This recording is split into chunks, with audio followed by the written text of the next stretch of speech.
Good afternoon, people. Hope everybody's safe in this snowy weather. There's two things that I like to discuss today. One would be concerning the Fort Lauderdale shooting, as well as, again, I like to talk about those four individuals torturing a mentally handicapped individual. Just a little thing I want to touch on Fort Lauderdale. Let me tell you something, people. It's a tragedy, and I don't think it's these kinds of things are going to slow down.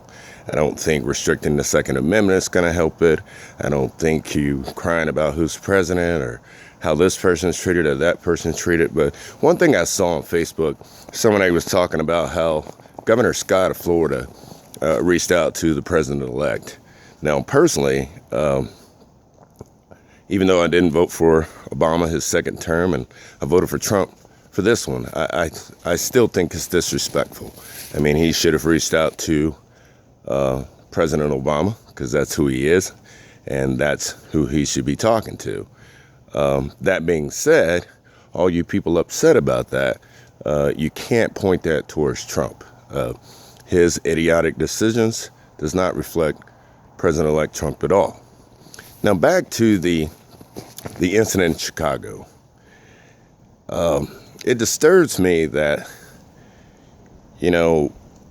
people are saying this is BLM. Well, I got some important information for all these people saying this is Black Lives Matter. First of all, I got some intel for you guys. I spoke with, on New Year's Eve, as a matter of fact, with the president of the NAACP, as well as a cousin of mine who had a very viral video that supports Black Lives Matter.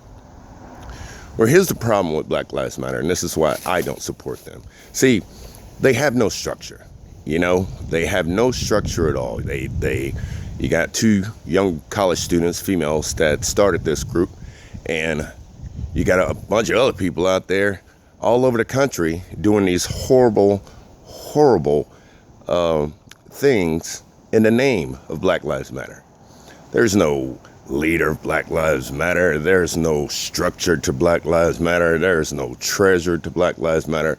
So therefore, all you people out there posting things that saying this has something to do with Black Lives Matter, you would be incorrect.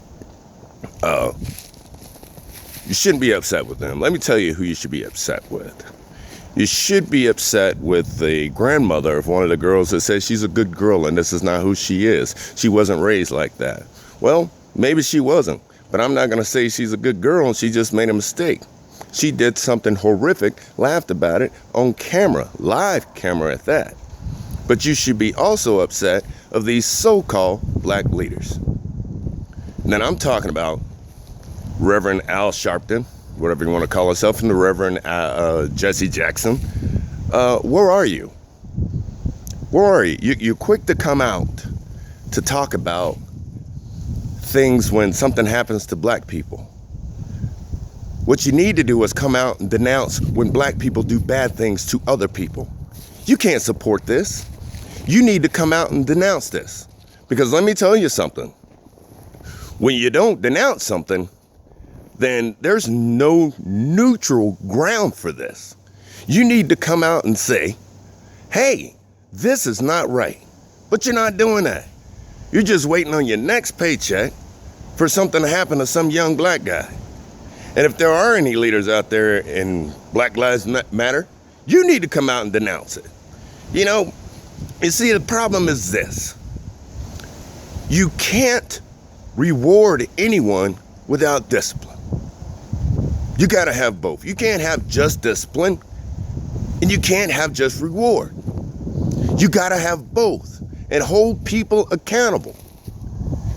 These people did a horrific thing, and I ain't seen one black face besides that idiot Don Lemon say anything about this. Wake up, people. Quit looking at the news. I hope you see this video and understand that just because somebody said they did something in Black Lives Matter name doesn't mean it was Black Lives Matter. It ain't even a damn organization. I'm Deion Alexander, American First.